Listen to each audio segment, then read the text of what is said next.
자, 1학년 이제 선생님이랑 봅시다. 국어를. 자, 우리가 이제 토론을 다 끝내고 이제 5단원으로 넘어갈 거예요. 5단원으로. 그래서 이제 5단원에서는 어떤 걸 배우냐면 독서와 장문을 배웁니다. 한번 다른 말로 쓰기라고 하기도 하죠. 쓰기. 자, 그래서 뭐 비슷한 부분도 있는데 어떤 부분인지 좀 보면서 선생님이랑 같이 한번 보도록 합시다. 자, 이제 뭐 교과서 182페이지 보면 이제 단원의 길잡이 부분에서 이제 한번 봅시다. 자, 여기 이제 글을 보면 물은 상황에 따라 자신을 유연하게 변화시키는 속성이 있다. 물은 담기는 그릇의 모양에 맞게 형태를 바꾸고 흐르다 막히면 돌아 흐르며 웅덩이를 만나면 그곳에 머문다. 이러한 물의 속성은 우리 언어 활동에도 좋은 교훈을 준다. 우리는 글을 읽거나 쓸 때 목적과 맥락에 따라 물처럼 유연하게 대처할 수 있어야 한다. 자, 글을 읽거나 쓸 때 중요한 게 뭐예요? 여기 나오는 것처럼 목적과 맥락이 중요하겠죠. 여기서 이제 이 맥락이라고 하는 것도 굉장히 중요하죠. 이제 앞으로 배울 건데. 자, 그래서 이제 듣기와 말하기를 할 때에도 다양성을 존중하고 적절히 듣고 말할 수 있어야 한다. 나아가 언어 공동체의 담화 관습을 충분히 이해하고 성찰해야 언어 생활을 제대로 할 수 있다. 자, 이제 여기 부분이 이제 5-1이고 5-1 소단원, 그 다음에 이제 여기 두 번째 부분은 5-2 부분이에요. 이처럼 읽기나 쓰기, 듣기와 말하기를 잘하려면 여러 요소를 고려해야 한다. 뭐 이렇게 되어 있는데, 자, 이제 한번 봅시다. 넘어가서. 자, 이 단원 학습을 통해서 배워야 될 내용들. 사실 여기 나오는 것들만 잘 알아도 어떤 게 시험에 나오고 그 다음에 어떤 게 중요한지 이런 내용들을 쉽게 파악을 할 수 있겠죠. 자, 그래서 첫 번째 보면 두 개씩 끊어서 보면 돼요. 자, 두 개씩 끊어서 본다는 건 첫 번째, 목적에 따라 적절한 읽기 방법을 선택하여 읽기 과정을 점검, 조정하며 읽을 수 있다. 자, 이제 여기서 키워드는 뭐냐면 목적, 그 다음에 적절한 읽기 방법, 그 다음에 읽기 과정을 점검, 조정. 자, 요 세 가지가 다 키워드가 되는 거예요. 그래서 읽기 목적에는 어떤 것들이 있는지, 그 다음에 읽기 방법에는 어떤 것들이 있는지, 그리고 읽기 과정을 점검, 조정하는 게 무슨 말인지 여러분들이 알고 있어야겠죠. 자, 그 다음에 이제 두 번째에서는 맥락이 무엇인지, 그 다음에 여기서 마찬가지로 쓰기 과정을 점검, 조정하며 글을 고쳐 쓰는 것, 즉 쓰기 과정을 점검, 조정, 맥락, 그리고 글을 고쳐 쓰는 것, 요 세 가지가 키워드겠죠. 자, 여기가 5-1 부분. 그 다음에 밑에가 5-2겠죠. 그래서 이제 오늘은 5-1 부분이니까 5-1 부분만 한번 보도록 합시다. 자, 이제 밑에 내용을 한번 보면 듣기와 말하기는 주로 얼굴을 마주보고 하는 대화 형태를 띠기 때문에 의사소통의 대면적 성격이 확연히 드러난다. 그에 비해 읽기와 쓰기는 듣기나 말하기와 달리 의사소통에 참여하는 사람들이 직접 대면하지 않기 때문에 필자나 독자에 고립된 활동이라고 생각하기 쉽다. 그러나 읽고 쓰는 행위 역시, 여기가 중요하겠죠? 읽고 쓰는 행위 역시 상대방과 동떨어진 것이 아니라 서로를 의식하며 잠재적으로 대화하는 과정이다. 그래서 교육과정에서는 뭐라고 보고 있냐면 독서와 장문은 사회적 의사소통 행위다. 의사소통 행위. 이게 무슨 말이냐면 이제 여기 글이 있어요. 텍스트라고 하는 글이 있는데 이제 필자, 즉 글쓴이가 있고 여기 이제 독자가 있어요. 독자. 자, 그러면 이제 필자는 요 글을 쓸 때 자신이 전달하고자 하는 것들이 있겠죠. 주제라 그러죠. 주제. 자신이 전달하고자 하는 것을 바탕으로 글을 씁니다. 그러면 독자는 요걸 읽게 되죠. 요걸 읽게 되면서 자기 나름대로 요것을 해석을 하게 되는 거죠. 그러면서 서로 어떻게 되는 거예요? 글을 통해서 상호작용하는 거죠. 그래서 이런 게 이제 방금 설명했던 내용이죠. 그러니까 쓰기와 읽기는, 장문과 독서는 사회적 상호작용 행위이다. 뭐 이렇게 되는 거고. 자, 그래서 이제 계속해서 보면 대화를 할 때 상대방의 상황과 처지, 언어 공동체의 담화 관습을 고려해야 하는 것처럼 읽고 쓸 때도 이렇게 계속 나오죠. 목적과 맥락을 고려하여 읽기의 방법과 쓰기의 과정을 점검 조정할 필요가 있다. 이 단원에서는 다양한 담화 자료를 읽으면서 읽기 목적에 따라 읽기의 방법을 점검 조정해보고 맥락에 맞게 쓰기 과정을 점검 조정하여 글을 고쳐 써보도록 한다. 그러니까 키워드라고 말했던 부분이 계속 나오죠. 읽기 목적, 그 다음에 읽기의 방법, 그 다음에 점검 조정, 그 다음에 맥락, 쓰기 과정을 점검 조정, 글을 고쳐 써보도록 뭐 이런 것들. 아울러 개인이나 집단에 따른 말하기 방법, 그러니까 여기까지가 5-1이고 언어 공동체의 담화 간섭 등을 이해하고 사회 구성원들과 원활하게 의사소통하는 방법을 익혀보도록 한다. 그럼으로써 일상생활에서의 의사소통 능력을 기를 수 있을 것이다. 자, 이렇게 되는데, 자, 우리가 이제 독서를 할 거예요. 뭐 뒤에 부분 이제 점검하며 읽고 쓰기, 그러니까 읽고 쓰기니까 먼저 독서에 관련된 부분을 하고 그 이후에 이제 쓰기, 장문에 관련된 내용을 할 건데, 자, 이제 선생님이랑 이런 거 한번 생각을 해봅시다. 자, 독서, 즉 읽기죠. 읽기란 무엇일까에 대해서 한번 공부를 한번 해보도록 할게요. 자, 읽기는 어떤 거라고 많이 생각을 하냐면 이제 독서의 역사를 조금 얘기를 하자면 처음 부분에는 이제 아주 예전에는 그냥 단순히 독서는 해독이다. 해독이라는 건 뭐냐면 이제 예전에는 사실 글자가 발달을 하지 않았잖아요. 그래서 약간 서양어로 따지자면 뭐 성경이나 그 다음에 중요한 고전 같은 것들을 그냥 온전히 읽는 거, 그냥 해독하는 거. 왜냐면 해독할 줄 알고 읽을 줄 아는 사람이 많이 없었기 때문에 요게 이제 독서다라고 독서의 초창기에는 많이 생각을 했어요. 그래서 이제 이때는 이 독자, 글을 읽는 사람보다 뭐가 더 중요했냐면 이 글, 텍스트라고 부르는 글이 훨씬 더 중요했어요. 왜냐면 이 독자는 그냥 이거를 수동적으로 해독하는 사람이고 이게 훨씬 더 중요했다는 거죠. 여기 성경의 내용이나 혹은 뭐 여러 가지 고전의 내용이나 어떤 법전의 내용이나 이런 것들이 훨씬 더 중요하게 여겨질 때가 있었어요. 근데 이제 그러다가 이제 20세기로 넘어오면 무슨 일이 생기냐면 20세기에 이제 바틀렛이라는 학자가 있는데 이제 이 사람이 교수님인데 어떤 대학의 교수님인데 이제 학생들한테 인디언 설화를 과제를 냈어요. 그러니까 인디언 설화가 뭐냐면 어떤 인디언 설화에 대한 내용, 예를 들어 우리로 따지면 주몽 설화 같은 이렇게 내용을 읽게 하고 예를 들어서 A랑 B가 있다면 A와 학생 A와 B가 있으면 이 A가 B에게 이제 인디언 설화를 설명을 하는 뭐 그런 거를 시켰어요. 근데 이제 이 사람이 바틀렛이라는 사람이 이제 관찰을 유심히 해보니까 A가 B한테 인디언 설화를 읽고 얘기하는 내용이랑 B가 C한테 인디언 설화를 읽고 얘기하는 내용이 같았을까요? 달랐을까요? 네, 달랐어요. 내용이 달랐다는 거죠. 여기서 약간 의문이 생긴 거예요. 분명히 똑같은 인디언 설화를 읽었는데 왜 A랑 B랑 C랑 설명하는 게 다를까?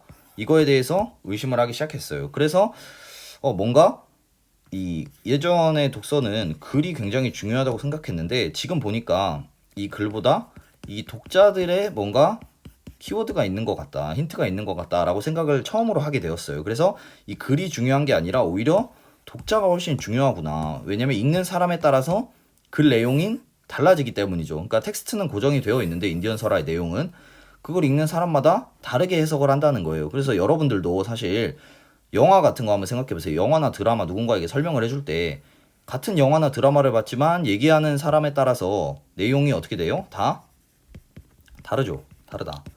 그러면 이제 이게 왜 다를까라고 이제 생각을 해보게 된 거예요. 그러면서 이제 독서 연구가 이제 시작이 된 건데, 그래서 원래 처음에는 독서는 해독의 의미가 있었어요. 그래서 이때는 글이 더 중요했는데, 이제 여기서 20세기로 넘어오면서 독자가 더 중요해지게 되고, 그래서 독자로 이제 중요점이 넘어오게 되면서 독자는 의미 구성을 하게 되는 거죠. 의미 구성. 그러니까 독서의 의미가 해독에서 의미 구성으로 넘어왔어요. 의미 구성으로 넘어왔다는 건 어떤 걸 의미하는 거냐면, 자, 이런 걸 의미해요. 자, 봅시다. 자, 이게 뭐죠? 자, 놀랍게도 이거는 사람입니다. 사람. 자, 사람인데, 자, 보세요. 여기 이렇게 글이 있어요. 글. 자, 글이 있는데, 우리가 이제 요걸 읽을 거예요. 읽으면, 자, 이제 여러분들, 이게 쉽게 말해서 머릿속이라고 생각을 해보세요. 여기 머릿속에서 여러분들이 이제 배경 지식들이 있어요. 근데 이 배경 지식들이 여러분 이렇게 서랍의 형태로 저장이 되어 있어요. 이렇게 저장이. 예를 들어서 여기는 뭐 철학에 대한 배경 지식, 뭐 여기는 뭐 생물에 대한 배경 지식, 뭐 이런 식으로 저장이 되어 있거든요. 실제 여러분들의 뇌가. 그리고 여기는 뭐 뭐 뭐가 있을까요? 뭐 독서에 대한 지식 막 이런 식으로 있다면 예를 들어서 이 글이 철학과 관련된 글이에요. 철학과 관련된 글이면 여러분들이 이걸 읽는 순간 이 머릿속에서 무슨 일이 일어나냐면 여기 부분에서 서랍을 딱 열어서 필요한 걸 빼는 것처럼 철학과 관련된 스키마가 돌아가기 시작해요. 배경 지식이. 그래서 이제 이거를 읽으면서 그냥 이렇게 있는 그대로 읽는 게 아니라 여러분이 가지고 있는 이 스키마, 배경 지식을 통해서 이걸 해석을 하게 된다는 거죠.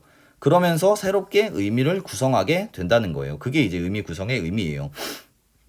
그래서 이제 의미 구성이라고 하면 다시 설명을 하면 이제 여기 어떤 텍스트 글을 보고 여러분들의 이 배경 지식 머릿속에서 이 배경 지식을 통해서 이런 것을 새롭게 해독이 아니라 해석하는 과정을 의미 구성이라고 하는 거죠.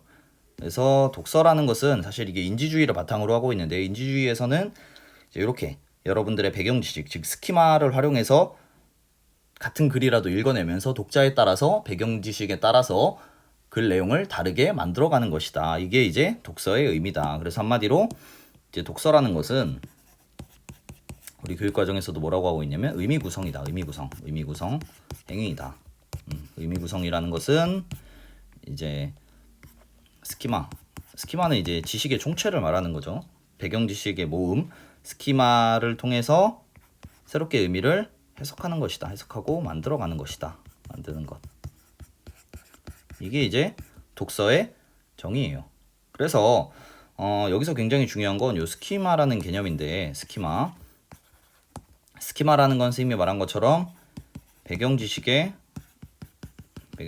총체예요. 총모음. 그래서 하나하나 낱개로 된 것이 아니라 어떤 배경 지식의 도식이나 틀 같은 걸 의미를 하는 거죠.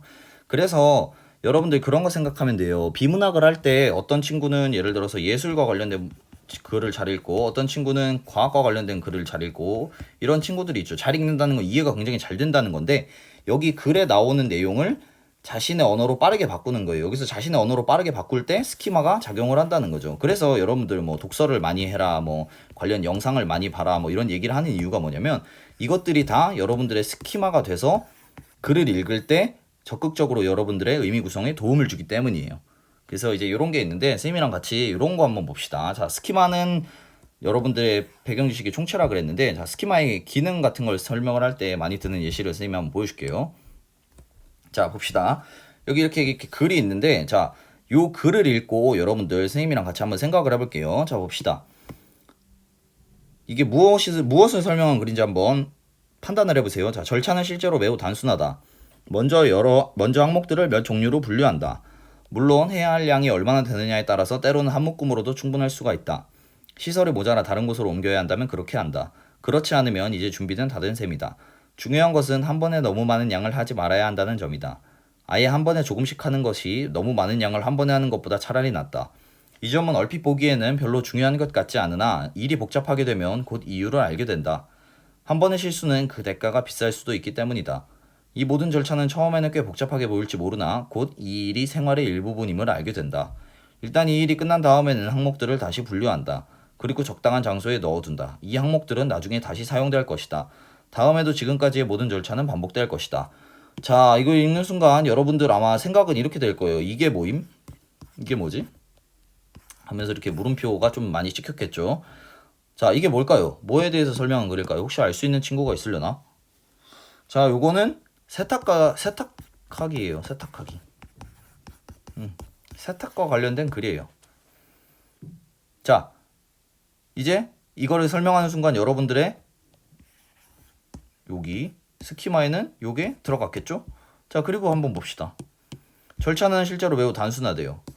먼저 항목들을 몇 종류로 분류한대요. 빨래들을 나누는 거겠죠? 물론 해야 할 양이 얼마나 되느냐에 따라서 때로는 한 묶음으로도 충분할 수가 있다. 그러겠죠? 시설이 모자라 다른 곳으로 옮겨야 한다면 그렇게 한다. 뭐 예를 들어서 세탁기가 생각보다 작아서 빨래방 가서 해야 된다든지. 그렇지 않으면 이제 준비는 다 됐어요. 중요한 것은 한 번에 너무 많은 양을 하지 말아야 한다는 점이다. 너무 많은 양을 하면 안 되죠. 세탁기보다. 아예 한 번에 조금씩 하는 것이 너무 많은 양을 한 번에 하는 것보다 차라리 낫다. 이 점은 얼핏 보기에는 별로 안 중요한 것 같은데 일이 복잡하게 되면 이유를 알게 된다. 한 번의 실수는 그 대가가 비쌀 수도 있기 때문이다. 예를 들어서 옷을 망가뜨리거나 그렇게 되면 좀 비쌀 수도 있다는 거죠. 대가가. 이 모든 절차는 처음엔 꽤 복잡하게 보일지 모르나 곧 이 일이 생활의 일부분임을 알게 된다. 생활의 일부분이죠. 세탁하기. 일단 이 일이 끝난 다음에는 항목들을 다시 분류한다. 그리고 적당한 장소에 넣어두고 분류해서 장소에 넣어두겠죠. 이 항목들은 나중에 다시 사용될 것이다. 반복될 것이다. 자, 이거 읽으면서 스키마 속에 세탁하기에 대한 스키마가 있으면 어떻게 되겠어요? 아, 이거 읽으면서 세탁하기. 예를 들어서 막 경력 30년의 주부나 집안일을 많이 한 사람들은 이거 읽으면서 이거 뭔가 세탁하기 아니야? 라고 생각을 할 수 있게 되는 거겠죠. 근데 여러분들은 이런 분들에 비해서 스키마, 요 세탁과 관련된 스키마가 많이 없으니까 글을 읽느라 굉장히 애를 먹었겠죠. 이 내용을 이해하느라. 자, 그래서 스키마는 이런 식으로 여러분들에게 어떤 영향을 주는지 쉽게 파악할 수 있을 것 같고, 자, 그 다음 봅시다. 자, 이렇게 그림이 하나 있어요. 그림이 하나 있는데 뭐 이렇게 선생님이 그린 건 아니에요. 자, 이제 여기서 뭐 기타 치는 것 같고 뭐 이렇게 되어 있어요. 뭐 풍선도 있고 뭐 의자도 있고 뭐 이렇게 스피커도 있고 뭐 이렇게 있는데, 자, 봅시다. 바닥에서 그곳까지는 꽤 멀리 떨어져 있기 때문에 만일 풍선이 터진다면 소리는 전달되지 않을 것이다. 일단 창문이 닫혀 있어도 소리는 역시 전달되지 않을 것이다. 왜냐하면 요즘 짓는 건물들은 방음 장치가 꽤 잘 되어 있기 때문에 전선의 어느 한 부분이라도 끊어진다면 이 또한 문제가 된다.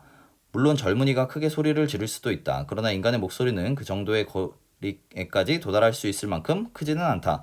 만일 그렇게 된다면 메시지만 전달해야 하기 때문이다. 거리만 가깝다면 사정은 훨씬 나을 것이다. 그러면 걱정거리도 적어질 것이다. 얼굴과 얼굴을 가까이 할 수만 있다면 일이 잘못될 가능성은 거의 없다. 자, 요거랑 요 텍스트의 내용이랑 그 다음에 이제 여기의 내용이랑 한번 매칭을 시켜서 보세요. 그러면 맞는 부분들이 있겠죠, 당연히. 처음에 봤을 때는 이게 무슨 그림이야 싶겠지만 쌤이 보여준 요 글을 바탕으로 가를 해석하면 큰 무리가 없을 거예요. 자, 그때 나 그림을 보세요. 나 그림. 아까 가 그림이랑 뭔가 좀 다르죠?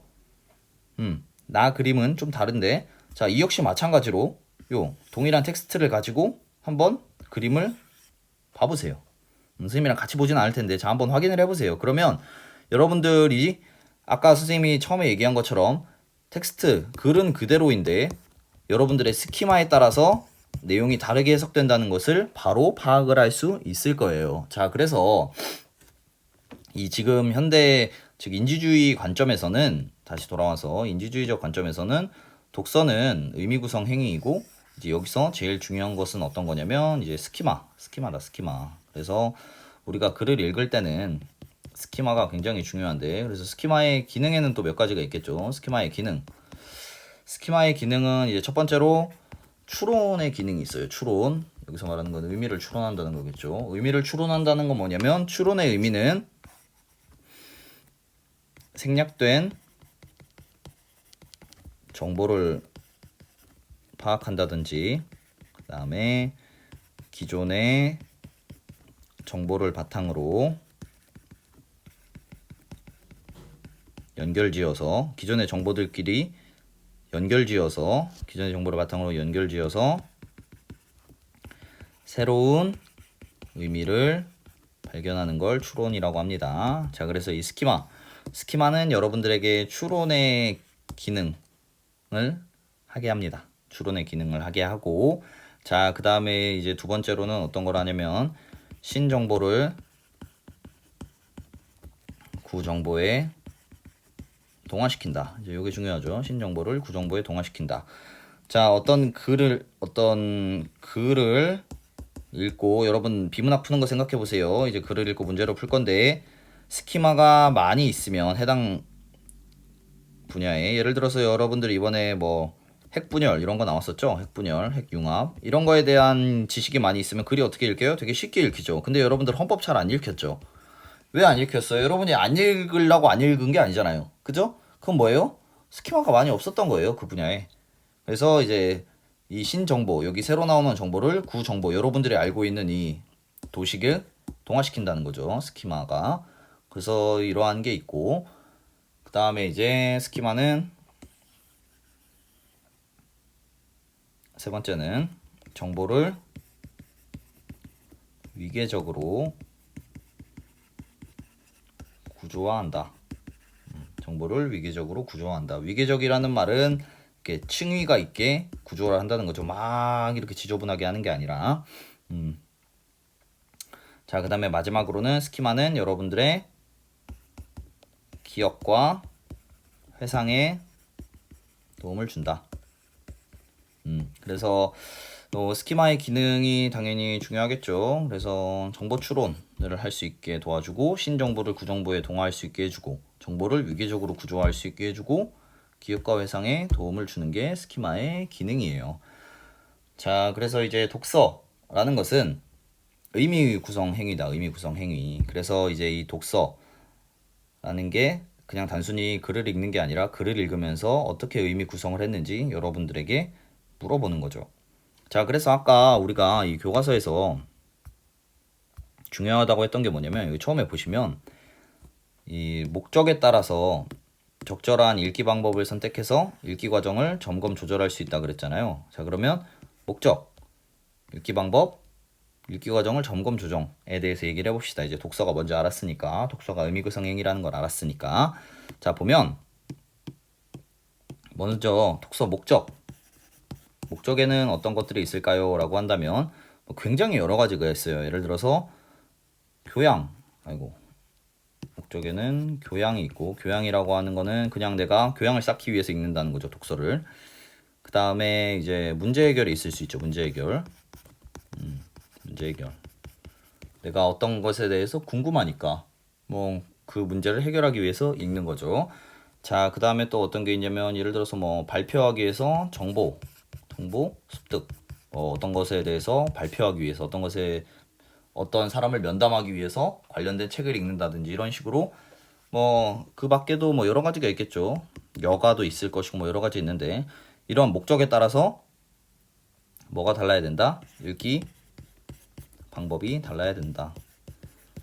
자, 보세요. 만약에 문제 해결을 바탕으로 여러분들이 비문학을 푸는 사람이랑, 그 다음에 그냥 단순히 교양을 쌓기 위해서 읽는 사람이랑 똑같은 방법으로 읽으면 되겠어요? 안 되겠어요? 안 되겠죠, 당연히. 그래서 우리 이제 교육과정에서는 읽기 방법을 여러 가지로 설명을 하고 있는데, 자, 봅시다. 읽기 방법에는 대표적인 게 어떤 게 있냐면, 자, 첫 번째, 사실적 독서. 그 사실적 독서 방법이 있는 거죠. 자, 그 다음에 이제 추론적 독서가 있고, 그 다음에 비판적 독서. 그러니까 정확히 말하면 비판적 읽기 방법 뭐 이렇게 하면 되겠죠. 근데 뭐 독서나 읽기 방법 이렇게 같은 말로 쓰면 되고, 자, 그 다음에 감상적 독서, 그 다음에 창조적 독서가 있겠죠. 창조적 독서. 아, 선생님 이거 중요한가요? 이거 중요해요. 왜 중요한지 선생님이 바로 예시를 보여줄게요. 자, 사실적 독서는 어떤 거냐면, 자, 사실적 독서라고 하면, 사실적 독서는 내용 이해, 읽은 글에 대한 내용 이해, 그 다음에 핵심어 파악, 그 다음에 중심 내용 파악과 같은 활동을 하는 것이 사실적 독서예요. 이게 이제 사실적 독서의 개념이에요. 사실적 독서. 그래서 실제대로 된 내용을 이해하고, 핵심어 파악하고, 중심 내용을 파악하고, 뭐 같은 말로 주제겠죠. 주제, 이런 걸 파악하는 거예요. 아, 선생님, 근데 이런 사실적 독서 이런 걸 배워서 뭐 하나요? 이런 읽기 방법. 자, 여러분들이 비문학에서 푸는 게 바로 어디 갔지? 잠시만요. 여기 있구나. 여러분이 비문학에서 푸는 게 이런 문제예요. 자, 봅시다. 이번에 이거 헌법 나온 내용이죠. 자, 21번 보세요. 뭘 물어봐요? 윗글에 대한 이해. 이게 뭐예요? 아까 사실적 독서. 여기 나온 내용을 바탕으로 물어보고 있잖아요. 맞는지 틀리는지. 내용일치라고 하기도 하죠. 자, 그러니까 여러분들 여기 영역을 비문학이라고 안 하고 독서라고 하는 이유가 있어요. 독서라고 하는 이유가. 자, 그러면은 또 다른 게 있나요? 라고 한다면, 여기 기억과 니은에 대한 이해, 이런 것들도 사실적 독서에 해당하고, 자, 그 다음에 뭐 또 있나? 자, 일단 이 정도만 보고 갑시다. 자, 그 다음에 이제 계속 보면 이제 사실적 독서에 대한 설명을 했고, 자, 그 다음에 중요한 게 추론적 독서겠죠. 사실 여러분들이 독서에서 제일 어려워하는 유형인데, 추론적 독서. 자, 추론적 독서는 선생님이 아까 말한 추론이라는 건 어떤 거예요? 생략된 의미를 파악하는 거랑, 그러니까 생략된 의미, 즉 정보를 파악하는 거랑, 그 다음에 나와 있는 정보를 바탕으로 새로운 정보를 도출할 수 있냐 이거죠. 이게 추론이죠, 추론. 그래서 여기서 말하는 추론이라는 건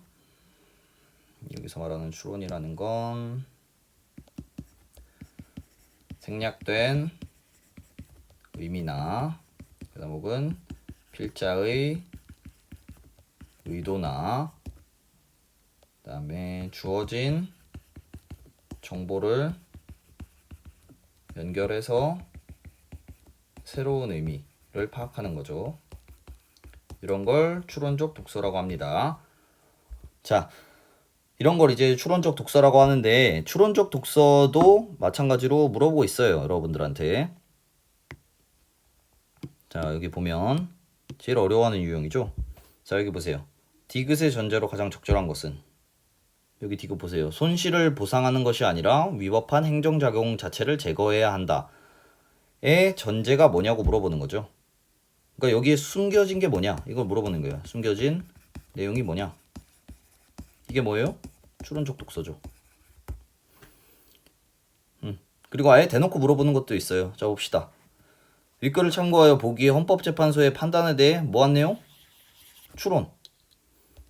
그러면 여러분들이 요 내용이랑 그 다음에 요 앞에 요 내용들을 바탕으로 두 개를 더해서 뭘 해야 돼요?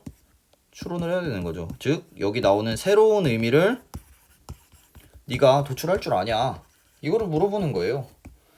그러니까 여러분들 그 단순히 기계적으로 문제를 풀어서 내가 문제 푸는 스킬이나 어떤 그런 걸 얻는 것도 굉장히 중요해요. 그것도 무시할 수 없이 굉장히 중요한 부분인데, 왜 그 평가원 교수님들, 뭐 고1, 2는 교수님들이 내는 게 아니니까 이제 평가원이라든지 어떤 그런 수능을 교수님들이 낼 때 어떤 걸 근거해서 내는지에 대한 이해는 하고 있어야겠죠. 그게 이제 독서인 거고, 괜히 과목이 독서가 아니겠죠. 그래서 추론적 독서라 함은 이런 거다. 그래서 여러분들이 모의고사에서 그렇게 독서 할 때 이런 문제들이 나오는 거다. 여러분 추론 능력을 보려고.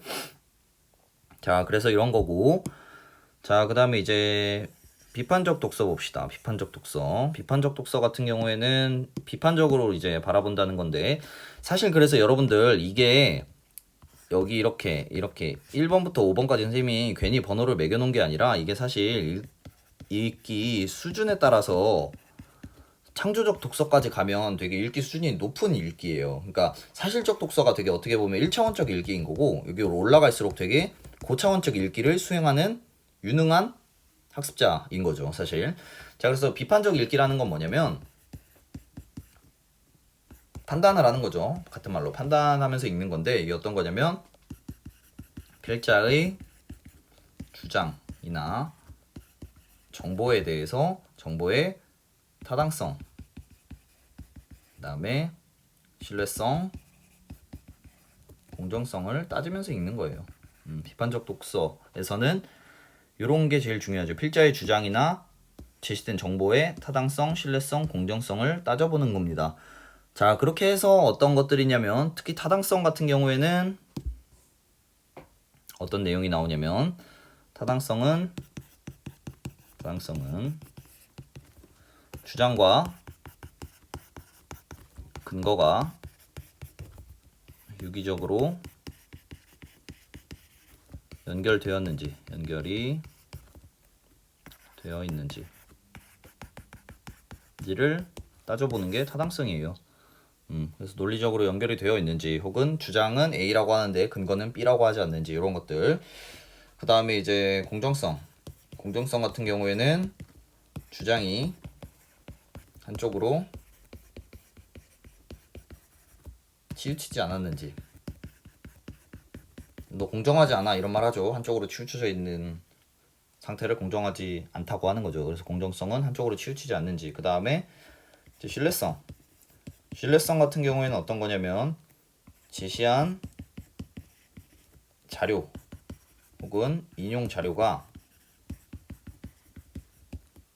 믿을만한지.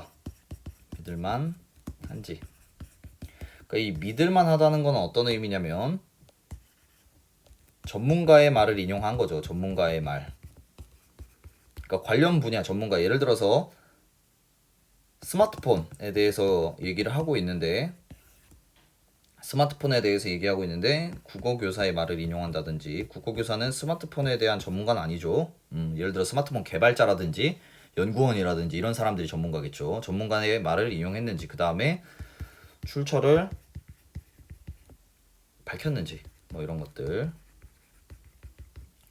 것들이 이제 신뢰성에 해당하는 비판적 읽기의 하나의 판단 기준이다.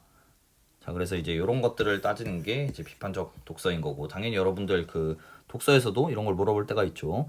자, 그 다음에 감상이랑 창조는 사실 지금 단어에서는 별로 중요하지 않아서 간단하게 하고 넘어갈게요. 감상은 이제 읽은 내용을 바탕으로 여러분들이 이거 주로 문학에서 하는 건데, 문학에서 읽으면 여러분들이 감상한 게 있잖아요. 예를 들어 느낀 점이라든지 깨달은 점, 이런 것들을 더 확장시켜 나가는 그런 독서인 거고, 그 다음에 이제 창조적 독서 같은 경우에는 필자의 주장에 대해서 새로운 의견을 제시하거나 필자가 문제를 제시하면 그것에 대해서 새로운 해결책을 제시하는 뭐 그런 것을 창조적 독서라고 해요. 그래서 이제 이러한 것들이 있다는 거. 근데 제일 중요한 건 요 두 개겠죠. 요 두 개. 1, 2번. 사실적 독서랑 추론적 독서. 그래서 이런 것들이 여러분들의 그 모의고사에도 나오고 있다는 거를 반드시 기억을 해야 된다. 자, 그래서 요런 내용들이 나와서 오늘 내용을 좀 정리를 하자면, 어쨌든 독서의 의미가 무엇인지, 그 다음에 이제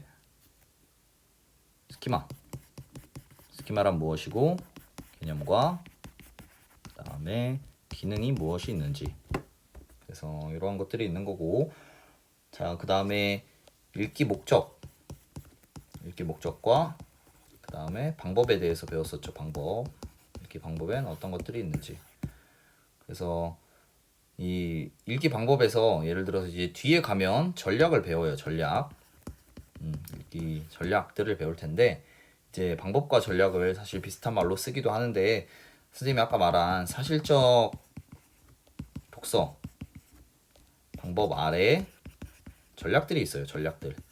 전략이라고 하면 글을 효과적으로 읽을 수 있는 방법이죠. 효과적으로 읽을 수 있는